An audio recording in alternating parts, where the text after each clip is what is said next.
Amalan yang paling baik diamalkan adalah surat Fatihah. Membaca Yasin bagus, Tabarak bagus, Al-Waqiah bagus, tapi lebih baik lagi ada amalan membaca surat Al-Fatihah. Siapa yang mengakali setiap hari membaca Fatihah 41 kali, Allah bukakan atasnya tanpa susah payah.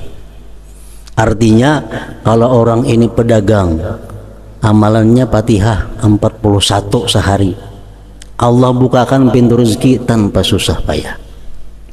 Kalau orang ini penuntut ilmu, dia baca Fatihah 41 kali sehari, Allah bukakan pintu ilmu tanpa susah payah. Kalau orang ini pegawai, membaca Fatihah 41 kali sehari, Allah bukakan pintu karirnya sebaik-baiknya tanpa susah payah. Malam, siang, terserah membaca 41 kali. Cuma caranya membaca itu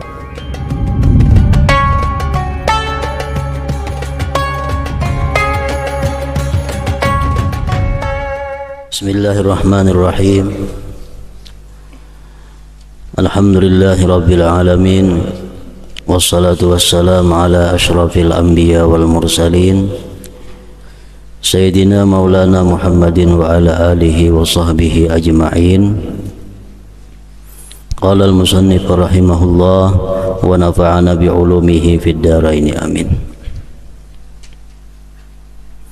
Apabila kamu telah membaca Al-Fatihah, demikian itu, maka diserupakan kamu menjadi termasuk golongan orang-orang yang mana Allah Ta'ala berfirman tentang mereka pada apa yang diberitakan oleh Nabi Sallallahu Alaihi Wasallam. Artinya kalau kita membaca surat Al-Fatihah sebagaimana petunjuk atau keterangan yang disebutkan minggu dahulu, maka kita akan termasuk di dalam golongan orang yang disebut Rasulullah Sallallahu Alaihi Wasallam dalam hadis yang di bawah ini. Maksud membaca surat Fatihah seperti yang demikian itu adalah, pertama disebutkan bahwa membaca Fatihah itu benar-benar dengan lisan dan hatinya. Membaca Fatihah kedua-duanya, lisan dan hati.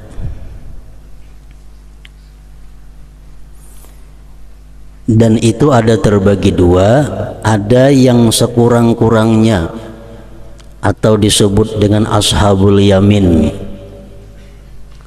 Itu orang yang membaca di mulut dahulu diiringi oleh hati, seolah-olah mulut itu gurunya oleh hati. Nah, itu adalah termasuk bacaan Fatihah ashabul yamin. Begitu mulut kita mengata Bismillahirrahmanirrahim, dalam hati Bismillahirrahmanirrahim, artinya sudah paham tuh Bismillah tuh. Di mulut mengata Alhamdulillahirabbil alamin, dalam hati Alhamdulillahirabbil alamin. Nah, sedemikian terus, itu adalah sekurang-kurangnya.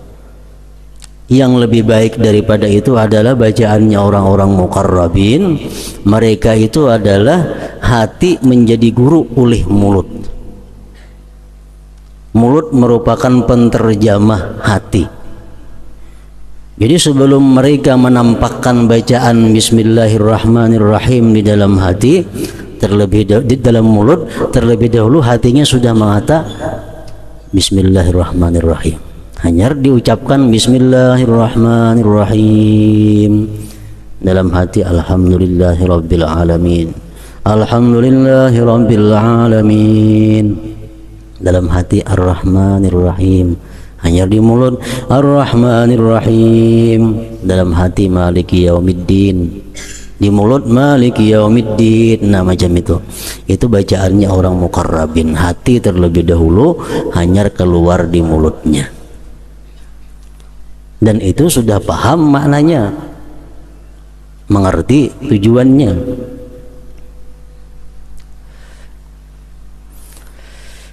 Bismillahirrahmanirrahim, sudah paham bahwa dengan nama Allah yang Maha Pengasih lagi Penyayang, aku memulai pekerjaan sembahyang ini, atau aku memulai bacaan surat Al-Fatihah ini. Dengan nama Allah yang Maha Pengasih Penyayang, aku mulai pekerjaan ini. Bila sesuatu pekerjaan yang dilaksanakan dengan nama Allah, kita puji Allah. Alhamdulillahi Rabbil Alamin.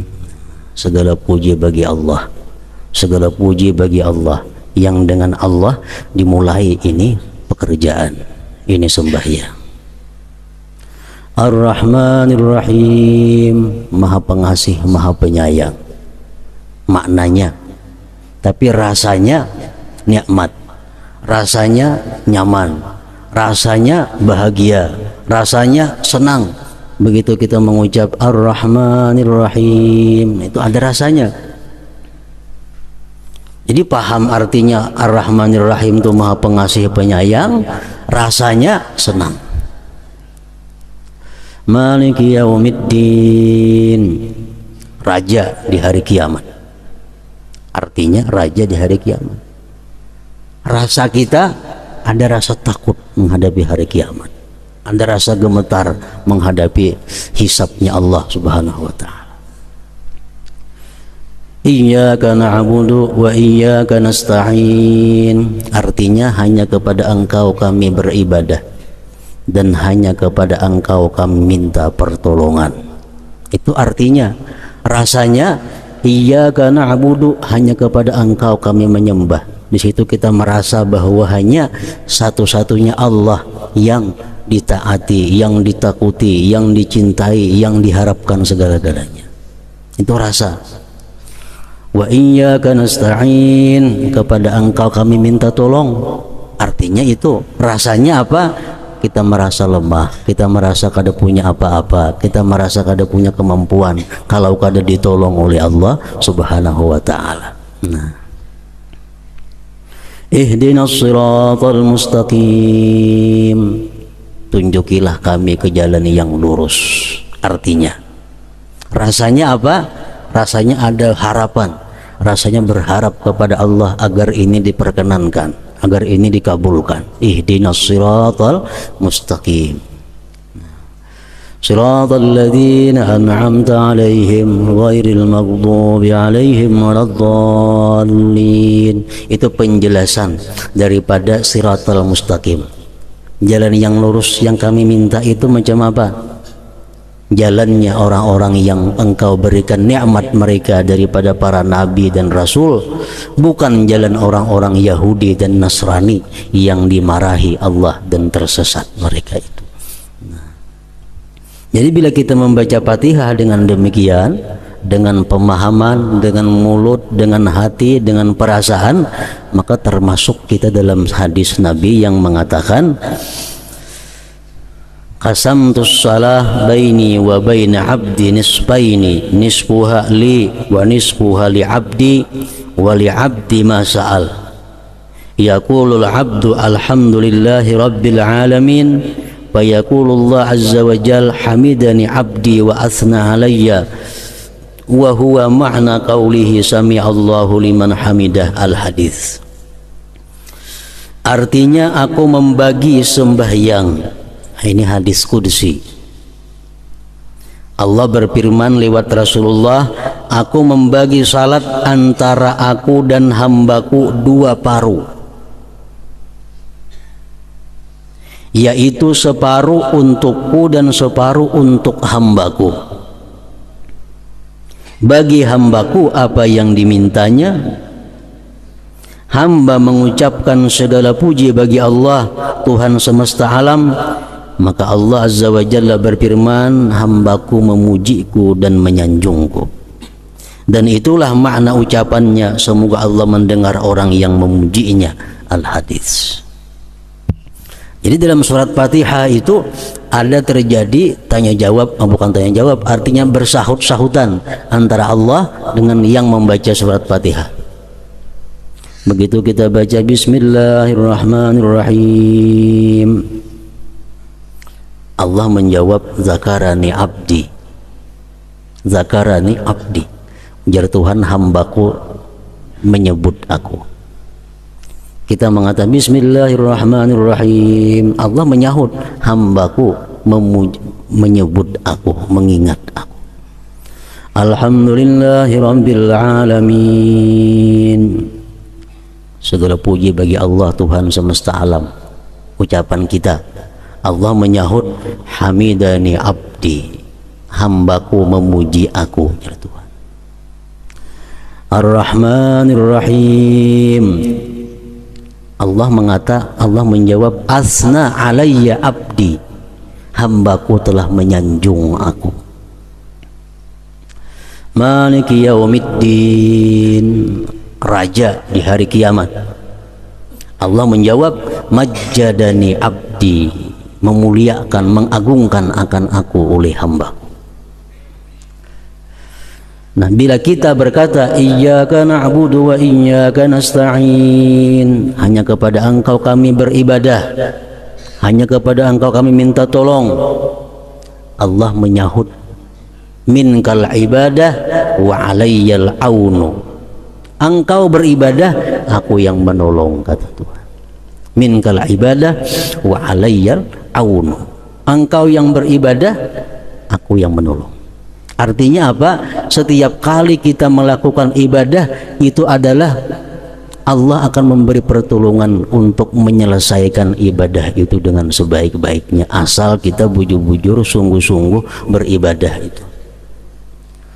Jadi kayak apa aja sulitnya ibadah, kayak apa aja payahnya ibadah, kalau kita sungguh-sungguh Allah menolong dan kita bisa menyelesaikan ibadah.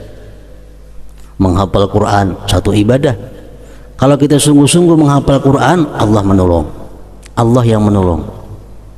Kita malam ini hendak sembahyang 100 rakaat, asal kita bujur-bujur ditolong Allah. Nah, minkal ibadah wa alayyal aun.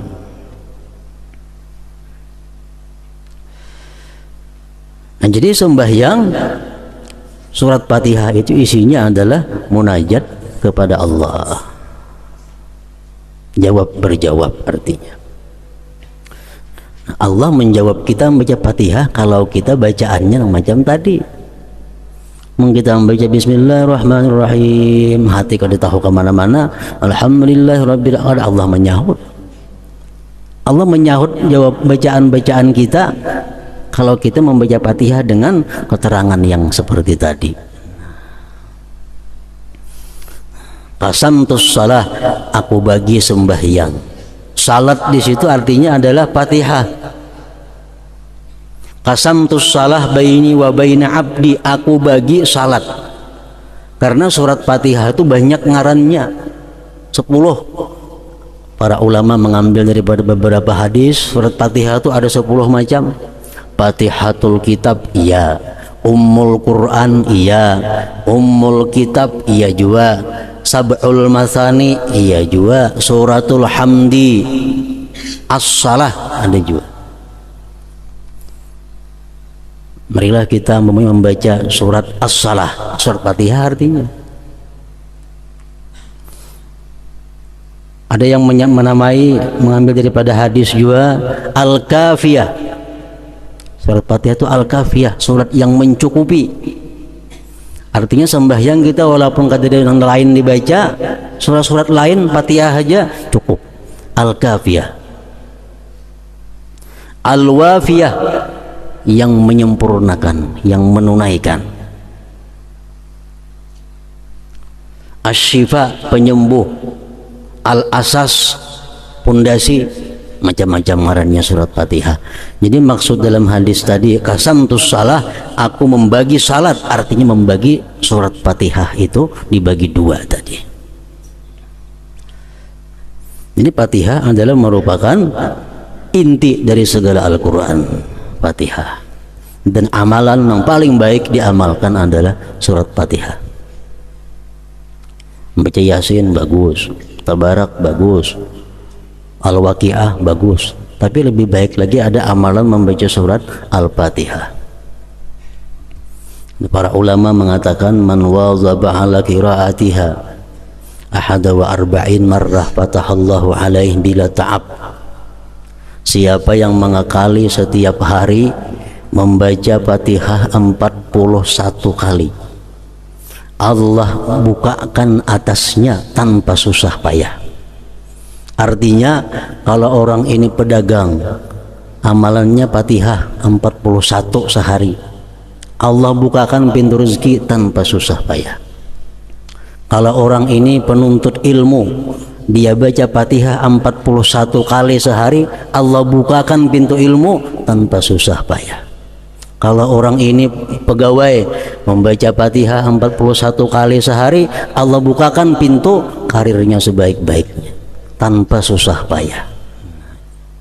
Al-Wafiyah itu Fatihah, surat Al-Wafiyah yang menyempurnakan. Malam, siang, terserah membaca 41 kali. Cuma caranya membaca itu A'udzubillahi minasyaitonirrajim sekali dulu pemulaan. A'udzubillahi minasyaitonirrajim sekali. Hanyar bismillah, terusnya bismillah, bismillah aja lagi. Kalau sebab a'udzubillah cukup sekali pemulaan aja. Yang pertama itu nang ba'udzubillah, Fatihah kedua enggak usah ba'udzubillah lagi. Nah, ini pertama a'udzubillahi minasyaitonirrajim. Kemudian yang kedua disambung antara bismillah dengan alhamdulillah. Bismillahirrahmanirrahim, alhamdulillahi rabbil alamin, sambung. Hanya ar-rahmanirrahim mandak, maliki yaumiddin memandak, iyyaka na'budu wa iyyaka nasta'in memandak, ihdinas siratal mustaqim memandak, siratal ladzina an'amta 'alaihim ghairil maghdubi 'alaihim waladdallin. Terus akan sambung siratal ladzina an'amta 'alaihim, yang bermandak di alaihim itu terus siratal ladzina an'amta 'alaihim ghairil maghdubi 'alaihim waladdallin. Amin. 41 kali setiap hari. Fatahallahu alaihi bila ta'ab, Allah akan membukakan segala pintu atasnya dengan tanpa susah payah. Ini bismillahirrahmanirrahim, alhamdulillahi rabbil alamin sekali, sambung. Ar-Rahmanirrahim mandak seayat, maliki yaumiddin seayat, iyyaka na'budu wa iyyaka nasta'in seayat, ihdinas siratal mustaqim, tiap-tiap ayat memandak kecuali bismillahirrahmanirrahim alhamdulillahirabbil alamin disambung. Lawan mulai siratal jangan memandak sampai waladhdallin, siratal ladzina an'amta 'alaihim ghairil maghdubi 'alaihim waladdallin. Nah, macam itu cara mengamalkannya. Waktu yang paling baik waktu menjelang sahur, itu yang paling baik. Punya kada kawa jam 12 malam, kada kawa jam 12 imbah maghrib, kada kawa imbah isya, kada kawa siang, pokoknya dalam 24 jam ada amalan 41 kali surat Fatihah tadi. Fatahallahu alaih bila ta'ab. Seandainya kamu tidak mendapat bahagian dari salatmu selain Allah Ta'ala ingat kepadamu dalam kemuliaan dan keagungannya, maka cukuplah bagimu demikian itu sebagai suatu pemberian. Maka bagaimanakah dengan pahala dan anugerah yang kamu harapkan? Andai kata sembahyang itu kita kada berpahala umpamanya, tapi Allah menyahut kita, itu sudah merupakan ganjaran yang sangat besar. Kita mengata Bismillahirrahmanirrahim. Allah menyahut pula tuh, zakarani abdi, hambaku menyebut aku ya Tuhan. Nah, Allah mengata itu sudah merupakan ganjaran yang luar biasa, karena Allah menyebut kita sebagai hambaku. Zakarani abdi, hambaku telah menyebut aku. Andai kata ada pahala lain pada itu, sudah cukup daripada lebih daripada cukup sudah. Dan demikian juga sayogianya kamu memahami surat-surat yang kamu baca. Pendek tapi mengerti, tapi paham, tapi merasa lebih baik daripada panjang pada paham.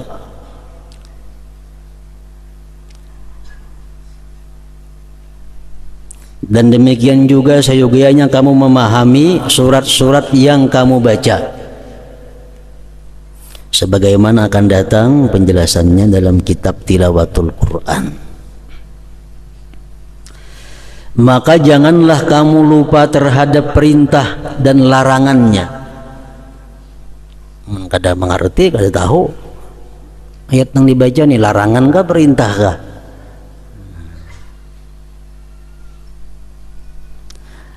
Maka janganlah kamu lupa terhadap perintah dan larangannya, janji dan ancamannya, nasihat-nasihat dan berita-berita para nabinya, mengingat anugerah-anugerah dan kebaikan.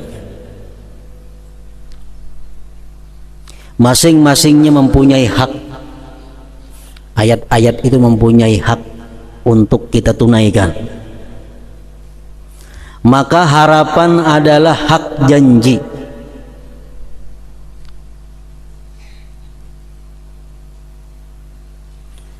Harapan adalah hak janji.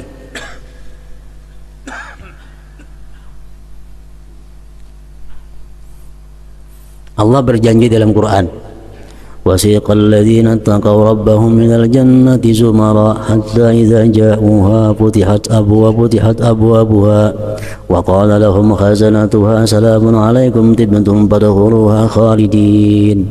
Janji Allah, nanti akan dibawa orang-orang yang takwa kepada Tuhan mereka, kepada surga berkelompok-kelompok.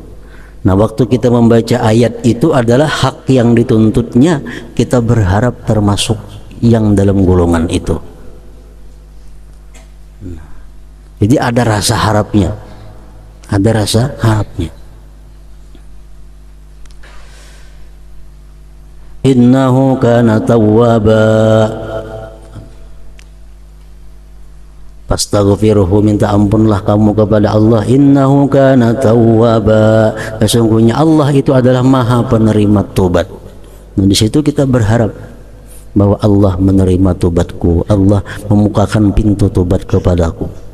Jadi hak ayat itu ada yang mesti kita rasa. Takut adalah hak ancaman. Kalau Allah mengancam lewat kalamnya, maka kita yang membaca itu mestinya ada merasa takut. Ini sebagai hak yang mesti dilaksanakan oleh yang membaca ayat tersebut. Misalnya, la tarawunnal jahim thumma la tarawunnaha aynal yaqin thumma la tus'alunna yawma idzin 'anin na'im. Nah, itu ayat ancaman Allah. La tarawunnal jahim, kamu nanti akan melihat neraka jahim. Tsumma la tarawunnaha 'ainal yaqin, kemudian kamu melihat neraka itu jelas nampak, kada habar lagi, barangnya kelihatan, nerakanya ada. Tsumma la tus'alunna yawma idzin 'anil na'im, kemudian nanti kamu akan ditanya dari segala nikmat yang diberikan Allah. Di mana datangnya, kemana menggunakannya, bagaimana caranya. Nah, ini ayat merupakan ancaman dari Allah. Kalau kita membaca ayat itu kada ada rasa apa-apa, kita kada menunaikan hak ayat. La tus'alunna yawma idzin 'anil na'im. Kamu nanti akan ditanya daripada nikmat yang diberikan Allah. Nah, itu kita mesti takut. Mesti takut. Kita akan dimintai pertanggungjawaban oleh Allah tentang nikmat-nikmat yang kita terima dalam dunia.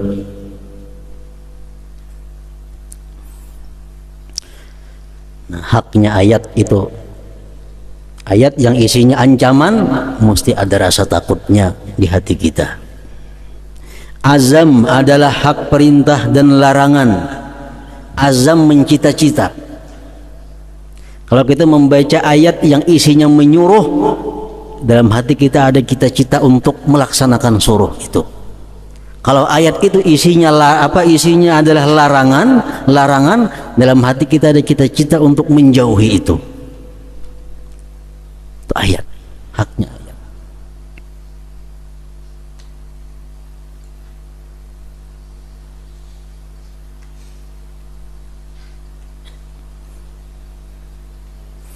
Macam ayat Allah, wa ammal yatim fala taqhar. Yatim itu jangan digertak. Ini perintah Allah, larangan. Yatim jangan digertak, jangan dipaksa, jangan digagahi.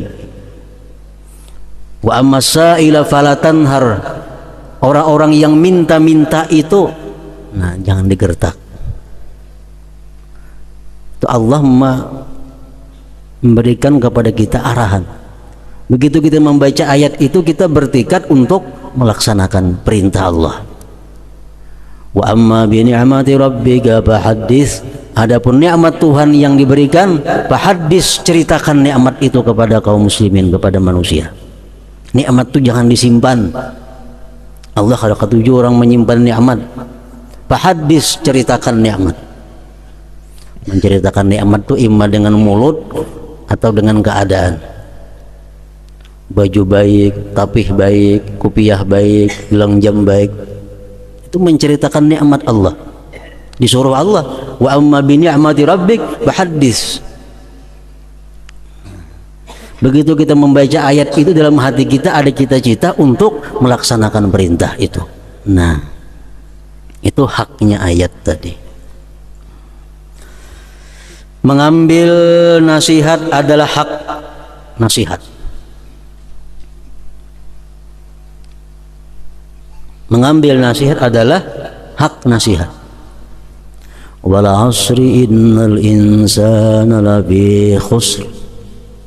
Demi masa, sesungguhnya manusia itu berada dalam kerugian. Manusia itu semuaan rugi ya Tuhan. Allah memberikan nasihat kepada kita. Illalladzina amanu wa 'amilus shalihat. Kecuali nang kada rugi orang yang beriman dan beramal saleh. Wa tawasaw bil haqqi wa tawasaw bis sabr. Yang saling bernasihat-nasihatan dengan kebenaran dan kesabaran. Nah, itu nasihat Allah. Syukur adalah hak anugerah. Kalau ayat yang kita baca ini tentang anugerah Allah kepada kita, dalam hati kita ada perasaan syukur kepada Allah. Laqad khalaqnal insana fi ahsani taqwim. Kami jadikan manusia itu sebaik-baik bentuk. Anugerah Allah. Manusia kadang macam kambing diulah Tuhan, kadang macam kelelawar, tapi sebaik-baik bentuk. Nah, itu anugerah Allah. Kalau kita baca itu ayat, kita senang, kita syukur kepada Allah. Rasanya tuh syukur adalah hak anugerah. Laqad khalaqnal insana fi ahsani taqwim, contohnya. Dan mengambil pelajaran adalah hak berita kabar para nabi. Ada ayat tentang cerita-cerita, kisah-kisah dahulu, kita ambil i'tibar. Contohnya, alam tara kaifa fa'ala rabbuka bi ashabil fil alam yaj'al kaidahum fi dhadlil. Ini ayat mengisahkan bahari. Apakah engkau tidak melihat bagaimana Allah Tuhan engkau melakukan dengan pasukan gajah?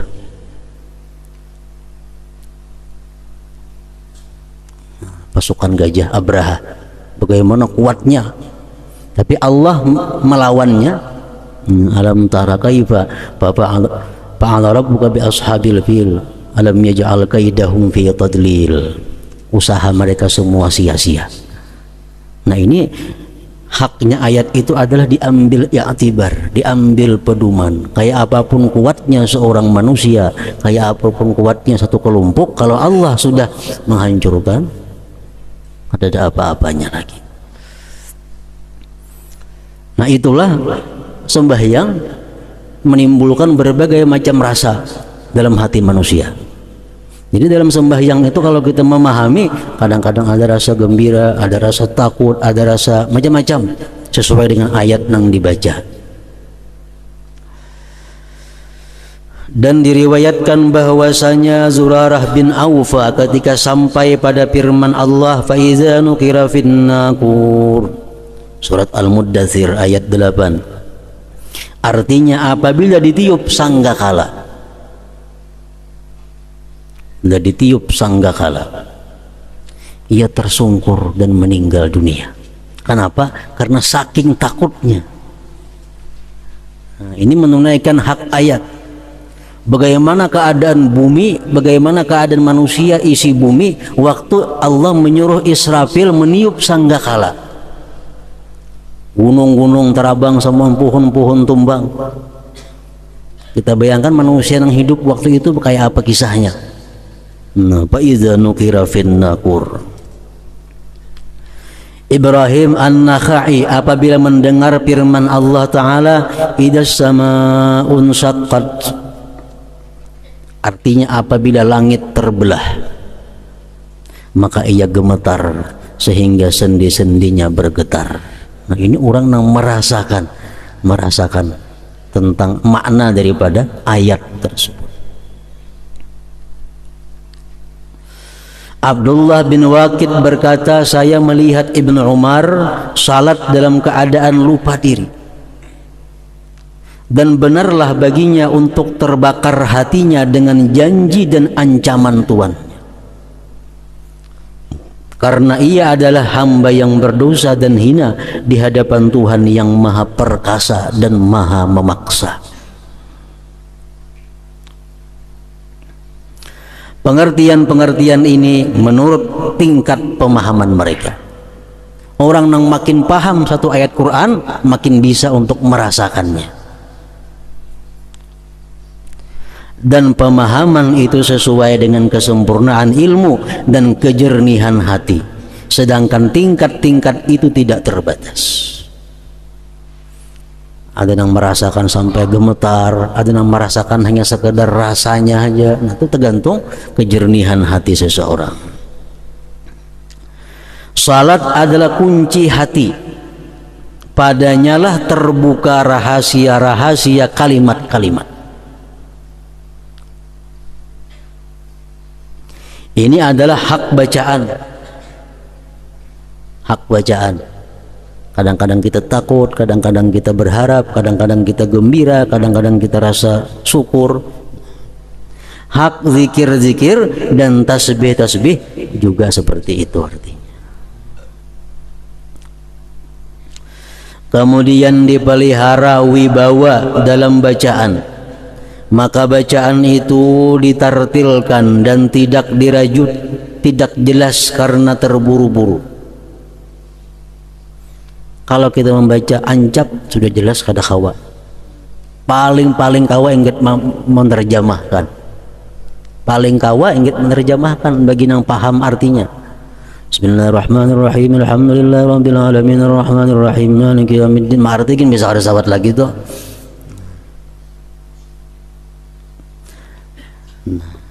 Kemudian dipelihara wibawa dalam bacaan, maka bacaan itu ditartilkan dan tidak dirajut, tidak jelas karena terburu-buru. Karena hal itu lebih mudah untuk direnungkan. Dan dibedakan antara irama-irama pada ayat rahmat dan azab, janji dan ancaman, pujian, pengagungan dan pemuliaan. ayat yang membaca tentang ayat yang mengisahkan tentang azab. Jangan pernah belagu-lagu membaca. Ada mengerti ngarannya orangnya. Kalau ayat yang berkisah tentang surga, ayat berkisah tentang kenikmatan-kenikmatan bidadari, ayo anak lagu-lagu nyari-nyaring membaca itu sesuai dengan perasaan saat itu. Kalau ayat yang sedih, ayat yang isinya ancaman, nah itu kada mau membaca pakai irama yang rami. Contoh wailul likulli humazatil lumazah. Ini ayat semuaan isinya ancaman. Wailul likulli humazatil lumazah, neraka bagi orang yang suka menggibah dan yang suka mencaci maki orang. Alladzi jama'a malan wa 'addadah, neraka bagi orang-orang yang suka menumpuk-numpuk harta dan menghitung-hitung harta. Yahsabu anna malahu akhladah, dia mengira bahwa hartanya itu bisa membuat dia senang, dia mengira bahwa hartanya bisa membuat dia kekal. Kalla tidak ya Tuhan, harta kada bisa membuat seseorang senang, bahkan harta membuat seseorang sedih, membuat seseorang menderita di akhirat terutamanya. Kalla tidak, la yumbadanna fil hutamah, mereka akan diluntarkan di dalam neraka hutamah. Wa ma adraka mal hutamah, tahukah engkau apa itu hutamah? Narullahil muqadatul lati tattali'u 'alal afidah, neraka hutamah itu neraka yang siksanya sampai menusuk ke dalam hati. Innaha 'alaihim muqsadah, itu disediakan untuk mereka-mereka tadi yang suka menggibah, suka mencaci, suka mengumpul harta. Fi 'amadim mumaddadah, dia akan dibentangkan pada tiang-tiang yang dipanjangkan. Nah ini surat ini dibaca kadang-kadang dengan belagu-lagu, kita paham artinya, kita merasakan tujuannya, karena isinya ayat ini, surat ini adalah semua tentang kesedihan, tentang siksa Allah di hari kiamat kaina. Nah jadi sesuaikan irama-irama. Perintah, ada mau belagu baca perintah, orang merintah malah belagu.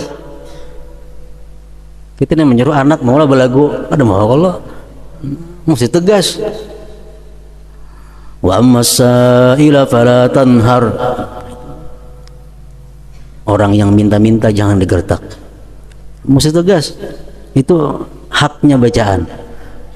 Kada beliau liok wa masailanya itu.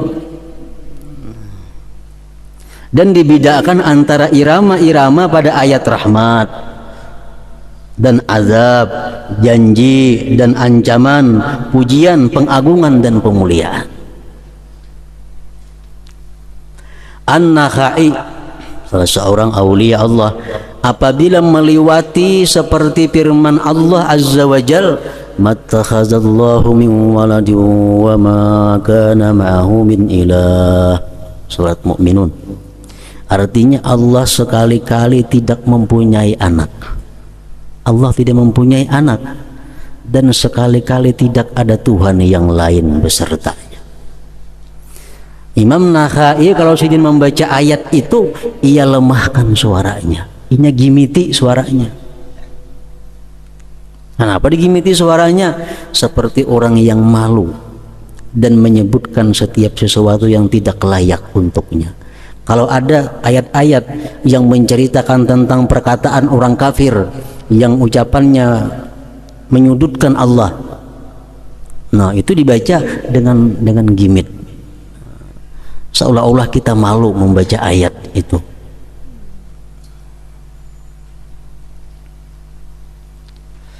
Dan diriwayatkan bahwasanya dikatakan bagi orang yang membaca Al-Quran, Iqra warqi warattil kama kunta turattilu fid dunya. Artinya bacalah, tinggilah dan tartilkanlah sebagaimana kamu dulu mentartilkan Al-Quran di dunia. Jadi dipelajari makna-makna surat yang dibaca. Ada kita terjemahnya Al-Quran.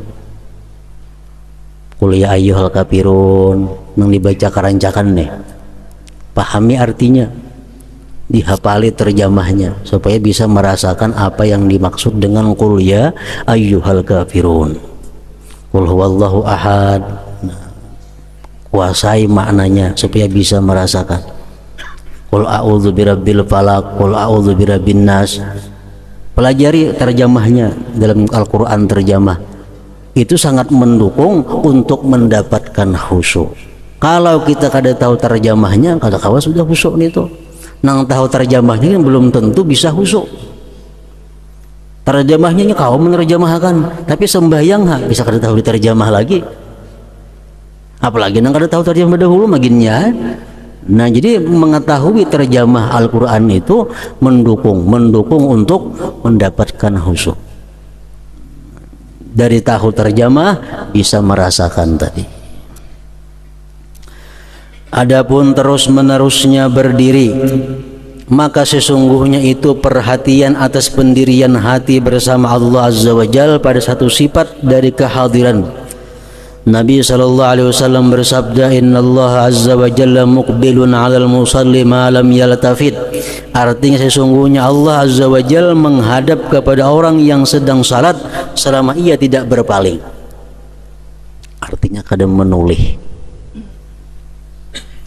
Allah selalu menghadapi orang yang sembahyang itu dengan rahmatnya yang khusus selama kita kadang menoleh. Kalau kita menoleh baik ke kanan atau ke kiri, Allah berpaling. Sembahyang misalnya, datang kawan di higa, mencari kawan, menoleh ke higa, Allah berpaling. Sesungguhnya Allah Azza wa Jalla menghadap kepada orang yang sedang salat selama ia tidak berpaling. Sebagaimana kamu wajib memelihara kepala dan mata dari berpaling ke segala arah, maka demikian juga wajib memelihara sir, rahasia atau hati dari berpaling kepada selain salat. Jadi kita kada pernah lupa posisi. Karena kalau kita lupa posisi, kada kawa khusyuk. Ini sedang ruku, kita ingat bujur aku ini ruku. Kayaknya yang tidak, aku ingat aku ini sedang yang tidak. Kayaknya sujud, sadar aku sedang sujud. Nah, hati kita kada boleh berpaling daripada itu, sehingga kita kada boleh sujud tapi kita kada merasa pada sujud, karena keasikan memikirkan sesuatu.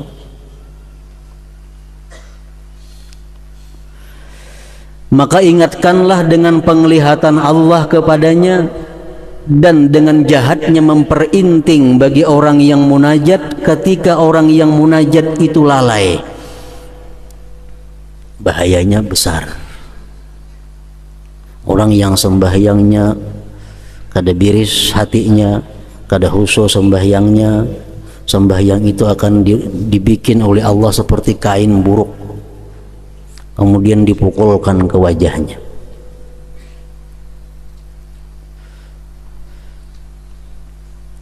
Lazimkan agar hati itu kembali kepadanya, lazimkanlah khusyuk bagi hati.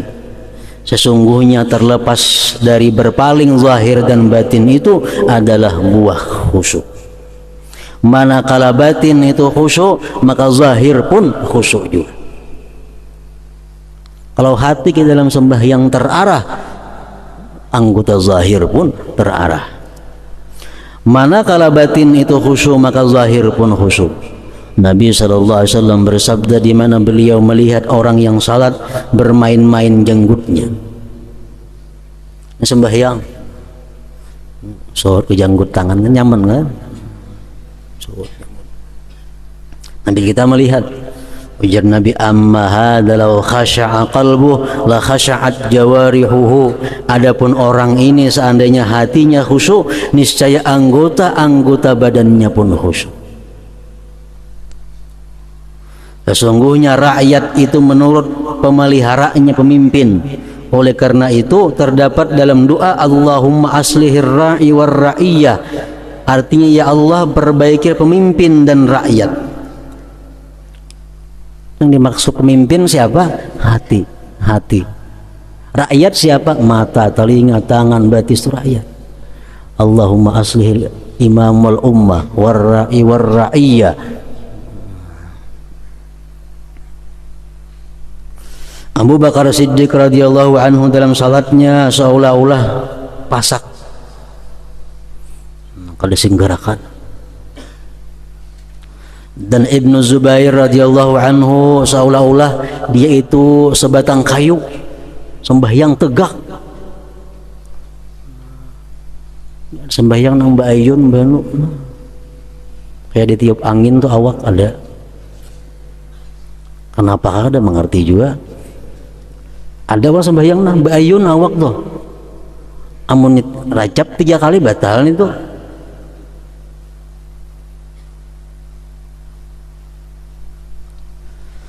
Dan sebagian mereka tenang dalam rukuknya sekiranya burung-burung pipit bertinggir di atasnya, maka seolah-olah dia benda mati dalam berdiri tegak lurus gana. Seluruhnya itu dikehendaki oleh naluri di hadapan orang yang dihormati dari para putra dunia. Kalau kita di hadapan raja berdiri tegak, di hadapan raja-raja dunia kita bisa berdiri menghadap raja pasti tegak. Maka bagaimana tidak ditunaikan di hadapan maharaja dari seluruh raja, di sisi orang yang mengenal maharaja dari seluruh raja itu.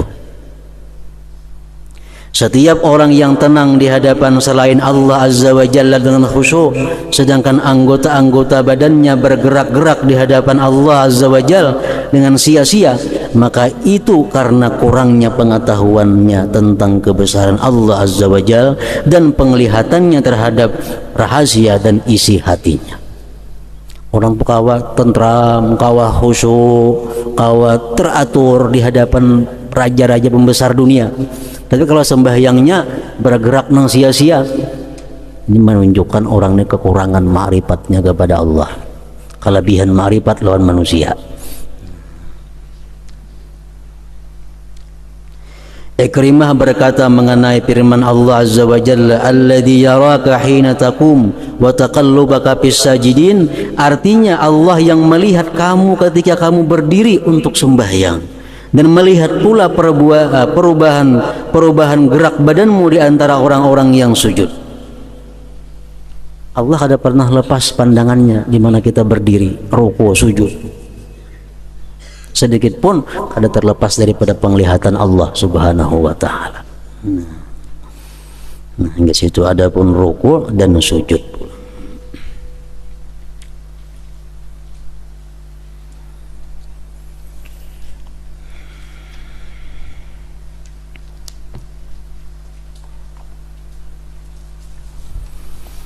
Dalam zikri fa'alam annahu la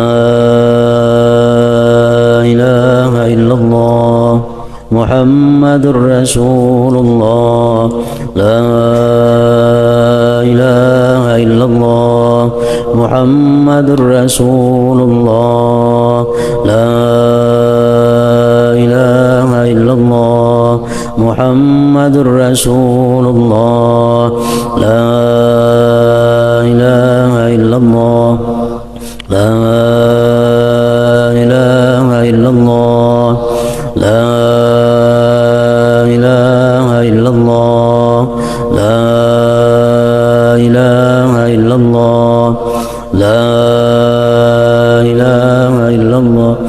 Allahu Allah, Allahu Allah, Allahu Allah, Allahu Allah, Allahu Allah, Allahu Allah, Allahu Allah, Allahu Allah, Allahu Allah, Allahu Allah, Allahu Allah, la ilaha illallah, محمد رسول الله لا إله إلا الله محمد رسول الله لا إله إلا الله محمد رسول الله لا إله إلا الله الفاتحة إلى حضرة النبي. بسم الله الرحمن الرحيم. إياك نعبد وإياك نستعين.